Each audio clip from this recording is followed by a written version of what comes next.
Hello everyone. Only now setting off for a walk and it's like midday and you can see the rain coming in. Hopefully it's not going to come too much. But yeah, I planned to do a walk this morning before a delivery that was coming between 12 and 1. And I'd gone to fill up my car because I was meant to be going on a trip tomorrow. That's been delayed by a few days now. You'll find out about all this in due course. Team LUA already know. So yeah, I ended up then being a bit like gutted that it's not tomorrow. So now, anyway, and then I had a nap, then my delivery arrived and now I'm walking. Helen's coming for a training session later. So yeah, anyway, first walk of the day. And then I do a shorter walk with the other 3 later. Yeah, the weather's a bit naff and I'm just like, yeah, I am flat because what was meant to happen isn't happening for another. It's still happening. It's just delayed by a couple of days and yeah, anyway. So Pod's very excited to be going for a walk, even though he goes for a walk pretty much every day. He's still like, wee! So I thought I'd talk about LUAs. Now, I'm no expert on LUAs. And the reason I'm talking about it is I saw in one of the breeding groups I'm in was a discussion on LUAs. Do their temperaments differ? Why aren't they more mainstream? Because of the healthy gene. And the discussion just escalated into how breed standards aren't for breed health, and that when breeders are breeding for a breed standard, they're a lot more restricted. Now, this is a group that isn't against outcrossing. It's all about producing healthy dogs, and if the only way you can produce a healthy dog is to outcross, then that's what they encourage you to do. So that's just a little bit of background on the group. But I'm gonna get through this gate and I'll restart this discussion. Come on! Quick! This way!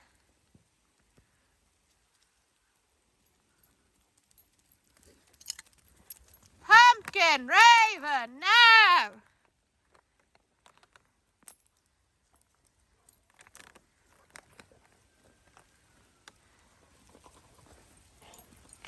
So it's absolutely peed down, so I'm quite wet now, which is why I didn't film while I was walking up the hill.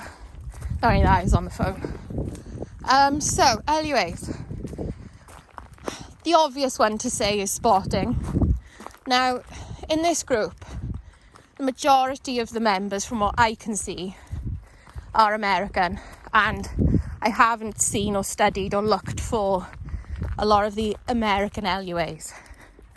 On this group, they say you could barely tell a difference, if you can tell a difference at all. I don't think that's the case in the UK.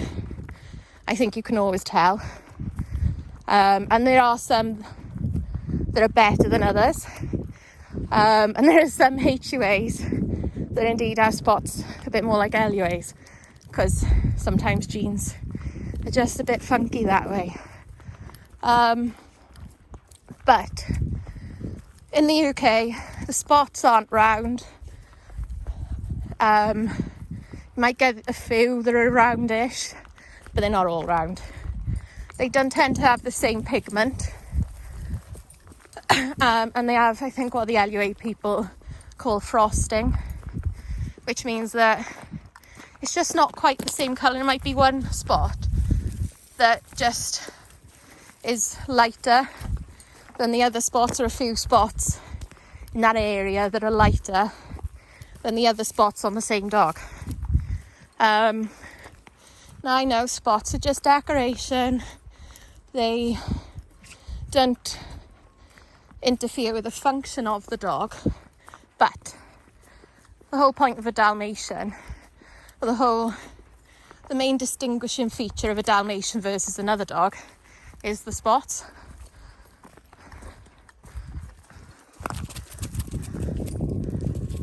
What are you doing? Right, I'm going to stop a sec. I'm going to get a couple of pictures of them here. So, and I just thought, maybe I should say what LUA and HUA means. So, LUA just stands for low uric acid, HUA, high uric acid. And part of the issue with Dalmatians is all Dalmatians, unless they are part of the outcross pointer scheme thing that happened in America, are HUA, which means they produce purines. So it means that they can and do form crystals and stones. So crystals are a bit different to stones. Crystals can form into stones, but generally the crystals on their own aren't really the issue, if that makes sense. It's if they form into stones, it's an issue. So it means that organ meat is high in purines. It's like, I shared it before, but there's a website that lists ingredients in like high purine to medium purine to low purine foods, and high oil fish is high in purines. There's certain meats that are, certain veg that is.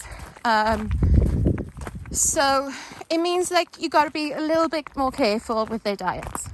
Now, the main kibble mine are on is a low purine kibble, and they do very well on it. So it's easily available. It's available in multiple stores. It's not crazily expensive, but I do know of a cheaper low uric acid, a low purine food. I know of a few cheaper ones, but I know of a few more expensive ones too. So the diet that a Dalmatian requires isn't difficult to source, and it's not too expensive to sourse. I'm not so fussy personally on treats. Like if their treat is high purines, I don't really mind because they don't get a lot of it. Now I don't give them like liver treats or liver snaps, but pretty much anything else I'm not too bothered with, because the whole point of a treat is it's not a lot. You know, I'm not giving them a whole heart or liver every day, ever actually. Slow, guys. I might have to break off this conversation depending on how slippery this track gets. So anyway, that's a bit of background. Then the LUA Dalmatians, I don't know the dates, I do apologise. But some doctor, I think he was in America, did an outcross with pointer to introduce a healthy low uric acid gene. And then he kept back crossing to Dalmatians. And then it took all the kennel clubs years to accept them into the kennel club stud books. The breed clubs were against it. I think it was the breed clubs that were stopping the kennel club, something like that. Again, I've not looked much into it, to be honest. I know the general information. I don't know the in-depth information. So if I do get the odd fact wrong, I do apologise. So anyway, these dogs then have gradually got exported around the world, and I think the majority of countries will have some LUA Dalmatians. So anyway, their spotting is the easiest way to tell the difference between an LUA. Other than that, you generally don't find masses of difference. I've seen personally the odd head that looks quite pointerish. Like if you think of a pointer, they got a lot more sort of dish to the head, a lot more pronounced stop, and longer ears to a traditional Dalmatian, but not all of them have those heads. So I'm not saying that. I've not seen an LUA Dalmatian point any more than my own Dalmatians do. So that's not a consideration. In this group, they did say that the LUAs tend to want to work more in front of you than behind you on the road work. I've not seen that, and I do know of an LUA that's done well with the carriage. So if that's the case out there, that's the case out there. Like I said, I've not looked at the LUAs in America. What I have noticed is a lot of LUAs have stomach problems. And again, not all of them do. I'm not saying that. But enough of them have it for me to think there might be a genetic component somewhere. So if that is the case, then they need a specialist diet. They need a lot of vet trips. And the consequences could be quite serious with some of these issues, which is very similar to a HUA Dalmatian. They have the same sort of instances of deafness. I can't see that there's any difference or improvements in like their hip health or anything like that. I think the percentage of pointer in them is very low at this stage, but if it's so low, why aren't the spots better? So then people are saying, well, there's the link between the spots and the uric acid gene, which would make sense. But then, anyway.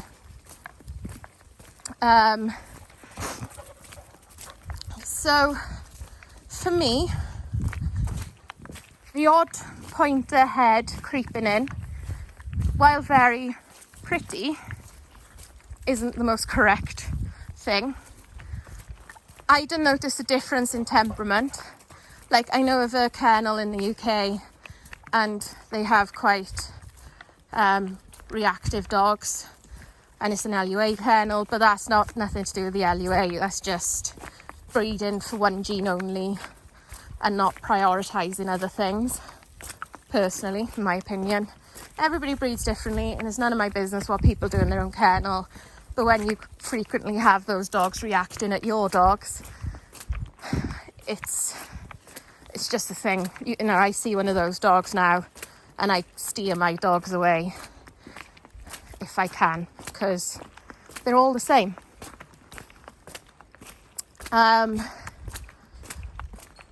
So there's that, but that's one kennel. I know of other LUA breeders or other LUA dogs. They breed a mixture of both, and their dogs are fine, they're lovely, no issues. So it is just this one kennel with that. So I don't see a difference with temperament anyway. But the stomach issues, for me, are a little bit more complicated to manage than... This is the really slippery bit. I apologise for that. They're more difficult to manage than the HUA diet. So is it worth the risk?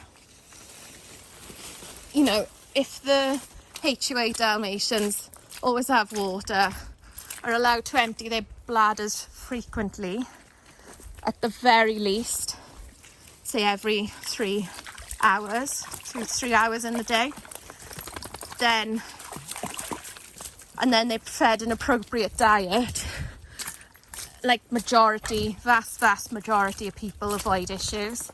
I found out about only one of mine that I've bred that has these issues, that's had formed stones, and that was in the Lily Arlo litter. But it's being managed now and it's fine. But out of all the Dalmatians I bred, and all the different owners and all the different job situations, house situations, you know, that's okay. I've never personally had one.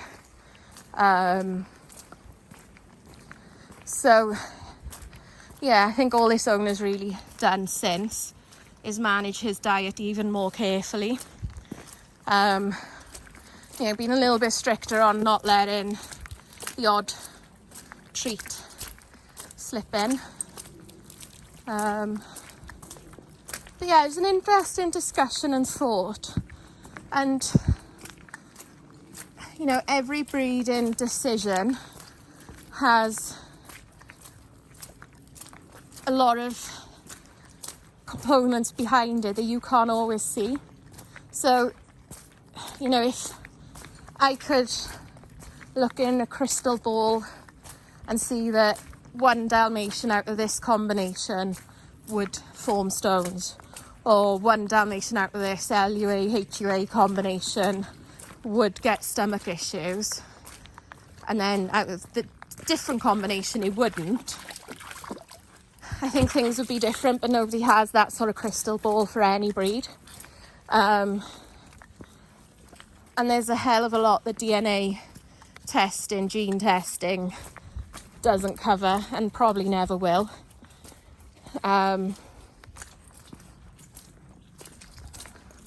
So yeah, it's all it's quite the discussion, isn't it? It's quite the thing to think about. And let me know your thoughts. Would you be interested in seeing an LUA litter? You know, I might be able to find somebody with one that let me come and film the litter, and you can see the difference.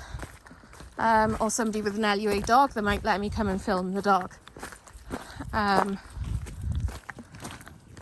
Something to think about, isn't it? But anyway, I'm going to leave this here because I can ramble on about this, and I've got an even steeper, slipperier hill to come up now. So yeah, see you all soon. Bye.